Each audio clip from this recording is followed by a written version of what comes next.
You are watching WPTV, award-winning college television. Back to the desk. MLB free agency is red hot, and here to break it down is Andy Gavin, Tyler Cooper, Daniel Karp, and Andrew Ballistreri. Guys, I mean, I'm sure, you know, four of us know, as Yankee fans, that they made a blockbuster trade acquiring Juan Soto. They did? No. We got Juan Soto? John Soto? John Soto to the Yankees? We have Juan Soto? I'm moving around. I can feel the thing. What is, okay. What is going on? Andy, get right into it. Does this make the Yankees a playoff team? You know, let's take a look here at Juan Soto's stats last year.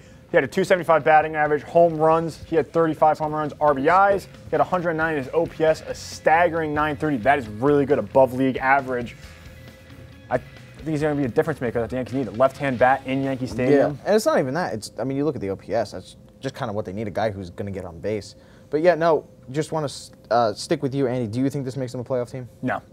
Oh. Yeah, no, I don't think it does. I mean, we lose Sean Casey, where you got the Detroit Tigers hitting coach. They had a team average below 220, and it just doesn't move the needle for me. Like, I love Juan Soto. I love that they got the outfield they needed. They got Verdugo. Their outfield's pretty much set. Yeah. But they don't have starting pitching right now. Do we get Yamamoto? Maybe that moves the needle a little bit more. But hitting is going to be an issue again, and pitching is going to be an issue again. Okay, what is this whole thing that we don't have starting pitching? Like, legitimately, I'm asking, because do we not have Garrett Cole? We do. I don't know. Last time I checked, we did. Yeah. Okay, besides Cole. You have Carlos Rodon. How did Carlos Rodon do last year? He didn't do good, but he's going to... I mean, that's 1 year. You can't match that. You've seen the potential. I remember that. Rodon. You've seen the potential. What'd you say? Garrett Cole wasn't too good in the Yankees. That's true. Clarke Schmidt looked like a decent 5-starter. Oh my God. I mean, look. Dude, the number 5-starter. Not even on the team anymore. I mean, look. A number 5-starter. Look, I'm not disagreeing that they definitely need to boost it with someone. Dude, we don't. Who's our starters right now? We have Rodon, Cole, Schmidt. We don't have a 4 or 5. Solid 1, 2, 3. Nestor. Hey, man. Nestor? Okay. Nasty Nestor. Nestor. I mean, the guy's Nesty couldn't stay healthy though. But we'll see what happens. Nasty. I mean, Daniel Karp, do you think that this makes the Yankees a playoff team? Yeah, absolutely. If I'm talking World Series, I'm going to say no. I don't think they're a World Series team just yet. But yeah, Juan Soto definitely puts them. They can win the AL East. I mean, the Rays just lost Tyler Glassman to the Dodgers, who just signed an extension. I mean, I honestly think the Yankees have a shot of winning the AL East. I mean, the Blue Jays are pretty good, but you know, Juan Soto is the perfect player that the Yankees should have gone after. Agree. He's the total package. He's what you want in a Yankees pinstripe. Are the Yankees better than the Orioles now? I think they could be. I do. No. I think. I mean, he's an Orioles homer. I really think that. Yeah, he's an Orioles fan too. Like Coop's a Phillies Mets fan. Coop's I got do all have the the Russian Russian jersey. jersey. Just wait for his answers later. But yeah, I do think it puts the Yankees over the edge for a playoff spot. I mean, he really is exactly what they've needed. Yeah. Tyler Cooper, do you think this really helps propel them maybe in that chase for 28? Yeah, absolutely. The acquiring of Juan Soto really makes them a playoff team because they got a holiday gift right there from Juan Soto. Because if you look at what Juan Soto is doing, it adds a nice touch to the lineup with, you know, Judge, Cabrera. I know my sweater's. It adds a nice touch to the lineup because if you look at what you know, if Soto bats ahead of Judge, right? And Judge doesn't get on base that quite often like Soto. So if you add Soto, you know, ahead of Judge, he'll get on base. Then Judge will come up, and you know it will create more opportunities for RBI chances for Judge. So absolutely. That adds more to the lineup. Did you see the meme? It's like ground out. Yeah, I'm the one who sent that to you. ground out, walk, double play. Bell, I mean, quickly wrapping this one up. I mean, you're a huge Yankees fan. Yeah, I mean, you know, one of the biggest, as they said. Give me a resounding yes for the Yankees to make the playoffs, and the chase for 28 is on. We're winning that thing this year. Listen, they didn't make the playoffs last year because the Dodgers, unfortunately, have a faulty fence, and they injure Aaron Judge on purpose. And Anthony Rizzo plays with a concussion for 3 months. I mean, you know, that is their fault. Listen, Soto, shut up, all right? Let me talk. This is my time. I'll let you have the floor. You let me. All right, listen. Soto, he's one of the best hitters in baseball. He's going to get on base constantly. Being a lefty hitter in Yankee Stadium, he's going to go off. I'm expecting a career high in homers this year for him. I think he's only trying to pull them. Shut up, dog. I'm still talking.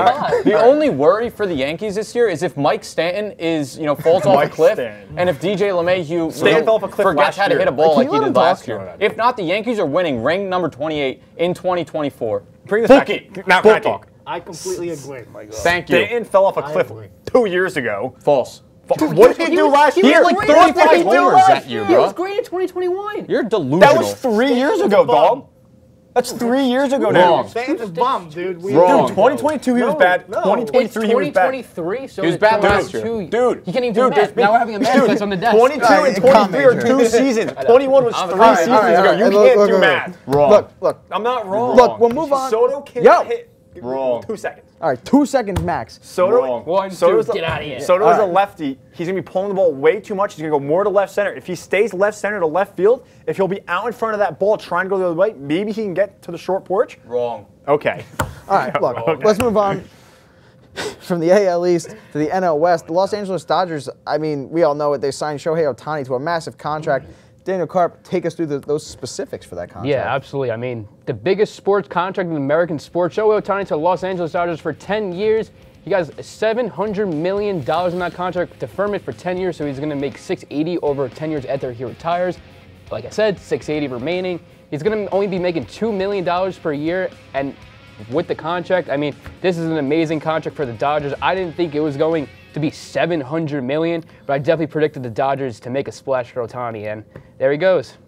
Yeah, I mean, look, Ohtani, such a great player, really, obviously, on both sides of the ball. He's not going to be pitching this year, more than likely, but the bat is incredible. Let's go to Coop. Coop, does this make the Dodgers, the favorites to win the World Series? Yes, they are now World Series bound because Shohei is added to an already dangerous lineup, you know? So if you take it's like a 1-2-3 punch now with Betts, Freeman, and now Shohei in there. It's really going to look good for the Dodgers moving forward. Yeah, I agree. I mean, he's going to be incredible for them for, hopefully 10 years if you're a Dodgers fan. But, Karp, we'll go to you. Do you think this makes the Dodgers the favorites to win the World Series? I don't believe it makes the Dodgers the favorite to win the World Series. I think it's still the Braves. I mean, I think it's still the Braves, but that Dodgers lineup in the wild card in the postseason and towards the end of the season, there was a lot of holes in that lineup. I mean, you're going to rely on Jason Hayward playing right field for most of it against right-handed pitching. Chris Taylor, Miguel Rojas, and Gavin Lux coming off an ACL injury, and then you got questions in the rotation. Walker Buehler is coming back from injury. Emmett Sheehan. We got Ryan Yarbrough, Tony G, Tony Gonsolin, and Dustin May coming back from injury. But Tyler Glasnow does boost that rotation a lot, and I don't see it right now. I don't see it, man. I mean, there's fair concerns for sure. Best rotation in baseball. I don't know, man. You named a lot of good things about Yeah, the Dodgers there, so you it's just kinda named weird the answer. best rotation in baseball. But, I mean, he said there are question marks coming back from injuries. A lot of so guys it's a coming lot back of from if. You're injuries. talking about Nestor staying healthy. Yeah. All right. It's an if with the Dodgers, too. But Bell, Facts. I mean, even when Walker Buehler before he got injured, you saw Stenton him is get a bum hit a indeed, lot. Tyler He's Cooper. done. He's done. But we're on the Dodgers now. Asking you, Andrew Ballistreri, do you think the Dodgers are the favorites to win the World Series now? Yeah, I do, and I think it's time that we ask the question of: do we need to test the Dodgers front office for performance-enhancing drugs? Because I think it's getting a little bit ridiculous that they're able to get Mookie Betts, Freddie Freeman, and also Shohei Ohtani. I think that's a little redundant. I don't think they need all that. I think they're better off without it. But having Shohei on the team adds that extra juice. If you know what I'm saying, that they could have used last year. And even without him pitching, he's still excellent at the plate. Other than the strikeout numbers, they didn't look so hot last year. He's a guarantee pretty much for 40 homers. And I'm not happy about this, of course, because I'm a Yankees fan. I want to see the Yankees win number 28 next year. But let me say this: it's a damn shame, and it's a damn shame that the Dodgers had to ruin baseball for the next 10 years. You know what I'm saying, kid? Full of energy, huh? Hey, it's the holiday spirit. Hey, man, last sports desk of the year, Yeah. Whoa, easy there, buddy. Last one of the year, so I'm hyped, man. I'm not going to see you guys till 2024. I know. Till next year. Yeah. Anyway, Andy Gavin, do you think this makes the Dodgers the favorites? All righty. Sorry. It's okay. He deserves it. I mean, yeah. He insulted me earlier. Give them the ring now at this point. This team is just, they're getting the Infinity Stones right here. They have Shohei, Freddie Freeman, Marvel guy? Mookie Betts. I love Marvel, man. Really? Yeah. I didn't know that about you. Really? Yeah. at I that. love Marvel. Big Iron Man and Hulk guy. Ah. Yeah. But back to baseball. Back to baseball. Back to baseball. I mean, you have Freddie Freeman, you have Shohei Ohtani, Mookie Betts, Tyler Glasnow. Now you have Dustin May, Walker Buehler. You have a very great bullpen. And I mean, Dave Roberts is one of the best managers in the league. They wanted to fire him. The fans wanted to fire him after this year. That's just because they. I mean, fans are going to be fans. Yeah, fans you can't are fans, take but he's fan one of the input best, too much into best game managers, best bullpen managers. He'll be fine. I mean, Yankees have a lot to compete with, especially money-wise now. I mean, is the evil empire coming back? I think Dodgers might be the evil empire of the West now. Wrong. Well, with their evil empire with their Mickey Mouse title. Well, look, I mean, Juan Soto traded Shohei Ohtani to the Yankees, Dodgers. But there are still a lot of stars that are free agents. Andrew Ballistreri, I want to talk to you.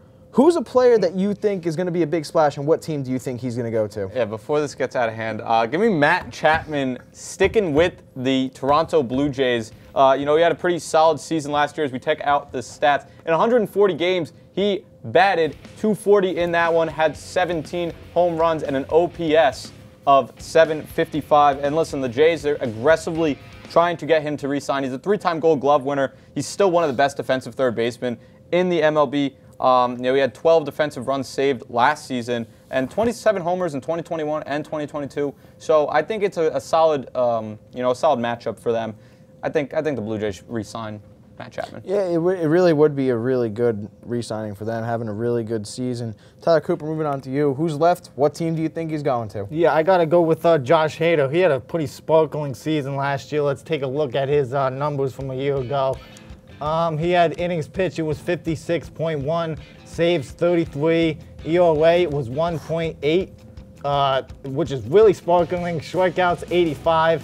And I think he's going to the Philadelphia Phillies for the sole reason. I know you guys are going to whip on me, Philadelphia fans. Go Phils, man. Go Phils, man. But in all seriousness, the Phillies bullpen is already lights out. But if you add Hader to be the primary closer, that is going to make them extremely good, and I think that's where he's going. Go Phils, man. I agree, actually. That's a good pick. It is a good pick. It's a good I pick. mean, that's what they need, and he's a great player, as we saw. Because hold on. They had Kimball, but he looked pretty good. But Hader, that's why I went with Hader there. Yeah, I mean, he really could boost them big time, potentially get them to actually win the World Series this time around. But Daniel Karp, moving over to you. Who's left?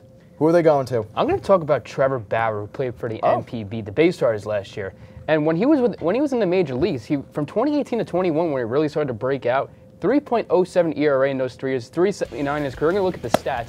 156.2 innings pitched in the NPB with the Bay Stars, a 2.59 ERA, 160 strikeouts with a WHIP of 1.13. He started off terrible with the NPB last year. I remember that. He got relegated down to... What? Okay. No, he didn't get sent down. That's what a lot of people thought. He didn't get sent down. They do their rosters differently. So when they're away, pitchers don't travel unless you have a date to start. So they sent him down to get a start because they had like a 2-week road trip. Okay. So they sent him down to get innings in. It wasn't. The media made it so much bigger thing. They definitely. Thanks for kind of like Alex Manoah. Baseball. His name got really tainted for a while. I don't know why. Got really tainted. So. Well, I wonder why. All right, well, let's give it back to Dan. Anyway, I think that Trevor Bauer, I don't think a major league team is going to sign him, but I do think that they should look into him because I still believe that Trevor Bauer still has that upside where he could be a dominant starting pitcher. I mean, he won the Mickey Mouse Cy Young in 2020. With the Dodgers in 21, he was really good, and he's still a great pitcher. He has that devastating curveball, voted better than Yoshinobu Yamamoto in the NPB last year. I think MLB teams should be looking to get Trevor Bauer. Yeah, I mean, absolutely. Any team that needs a boost in starting pitchers, maybe the Yankees, could look to get him. But Andy, I mean, you mentioned Yankees need starting pitching. And just before, we're going to go to Yoshi Yamamoto as we take a look at his numbers here in the NPB. I mean, he has been lights out. Yeah, great. He had 171 innings pitched. Here. He had a 1.16 ERA, 176 strikeouts, and his WHIP below 1. Below 0.9. That's crazy. But I'm just saying, in general, below 0.1 is just absolutely insane. Well, yeah. He has won the Cy Young and MVP 3 years in a row. He has been absolutely insane, and that would absolutely help the Yankees. Yeah, I mean, they've been a name along with the Dodgers who just got Shohei Ohtani. That's something that, we want to see as Yankees fans. Would love to see Yamamoto go there. But, Bally, bringing it back to you, your second guy, who you got? Give me J.D. Martinez going to the Arizona Diamondbacks. Back home. Going back home to where he rightfully belongs. Taking a look at the stats. At 113 games with the Dodgers last season, batted .271 with 33 homers and an OPS of .893. And, you know, I think the main reason I'm going to say he doesn't re-sign with the Dodgers is because of them bringing in Shohei. And I think, you know, obviously we're going to see Shohei in that DH spot all season. So that just, you know, leaves JD out of the mix there. And he's still one of the best DHs in the league at, what is he, 35 now, I think? Yeah. I mean, he is old. And, you know, 33 homers and 103 ribbies and a 134 OPS plus. Phenomenal numbers out of him. I think he makes the Diamondbacks a better team. He has a great veteran presence to that team, and I definitely think that's where he's going to go. Yeah, I mean, it would be a nice homecoming for JD Martinez there. But Tyler Cooper, we'll go back over to you. Who's next on your list? Blake Snell, another southpaw. He had a phenomenal season. Let's take a look at his numbers. Yeah, Cy Young. He had 180 innings pitched last year, an ERA of 2.5, strikeouts to 234, a whip of 1.8. He is going to the San Francisco Giants because he had career, he had career numbers there. You know, he looks good in Oracle Park. He has, you know, over his career there, he pitched 6 scoreless innings with 26 strikeouts. And I think he'll make a nice combination with Logan Webb up top of the rotation with a nice 1-2 punch there. So it looks good in San Francisco for Blake Snell. Yeah, that would be, I mean, coming off of an NL Cy Young win for Blake Snell, I mean, that would just be great to see him and Logan Webb, who I believe was also a contender for the NL Cy Young. Yep. So, yeah, I mean, putting 2 guys who contend for that yearly in there, I mean, that's dangerous if you're the Giants. And you just got Jung-Hoo Lee. Mm-hmm. Yeah, so some big moves potentially could be made by the Giants, but Karp will swing it back over to you. Who's next on yours? I want to talk about Cody Bellinger, and I believe he's going to go to the Toronto Blue Jays. Comeback Player of the Year, has an MVP under his belt, Rookie of the Year under his belt. I want to look at his numbers with the Cubs last year. Had a breakout season once again, 130 games played, batted over 300 with 307, 26 home runs, and OPS of 881. He was really good last year, and the Dodgers decided to let him go. He goes with the Cubs, banks on himself, signs the minimum deal, whatever it is in the MLB, 18 million, I think it is, and he really had a great season. I mean, but a lot of teams are worried about with gambling with him because from 2020 to 2022, he only batted 203, 41 home runs, and a below 700 OPS, which is not good. And I understand why teams like the Yankees are iffy about trying to get him. They got Soto. I don't think they're going to get him now, but I think with the Blue Jays, it kind of seems like the San Francisco Giants from last year. Everybody who you thought they were trying to get, they didn't get it. They got Jung-Hoo Lee now, and I feel like the same thing is happening with the Blue Jays with Ohtani and Juan Soto. So I believe that I just think it makes too much sense for Cody Bellinger to be a Toronto Blue Jay. I mean, with the renovations in Rogers Center, a very short porch there in right field now, I think he's going to be really good there. Yeah, I mean, as a Yankees fan, I'd much rather have Juan Soto on the team. The Blue Jays are also a very right-handed heavy lineup. So yeah, add that in there. With Biggio and Varsho, who weren't really good last year. Yeah, and I mean, another thing is the injury history. We know how prevalent it was. Luckily enough, didn't get hurt last year, but also played first base. Yeah, but it is a problem in the career of Bellinger so far. But Andy, closing it out with you, who's your last guy for this free agent frenzy we've got going on? I'm going to say Rhys Hoskins. I mean, he had a great. That's your big closer. What was that? That's your big closer? Rhys That's Hoskins? my big closer. If you take a look here at his numbers from last year, well, not last year because he tore his ACL in spring training. So we're going to look at 2022 numbers: 156 games, a 246 batting average. He had 30 home runs, and his OPS was 794. That was a breakout year for him. And he can play first base, left field. He can go any corner, outfield, but he's most likely going to stay at first base. Don't know how good that knee could be coming back. But, I mean, he has been really good, and the Cubs need a first baseman. They need a bat like him in Wrigley. It just makes too much sense. Yeah, I mean, he's been a phenomenal hitter so far in his career, and he really, really shined the last year that he played. But don't forget to follow us at SportsSWP for updates and more. Thank you to all the cast and crew, and a big shout-out to our studio manager, Al Clarke. From Studio B in Hamilton Hall, and for everyone at the desk, happy holidays. I'm Marc Brandt. Join us next time here on WPTV.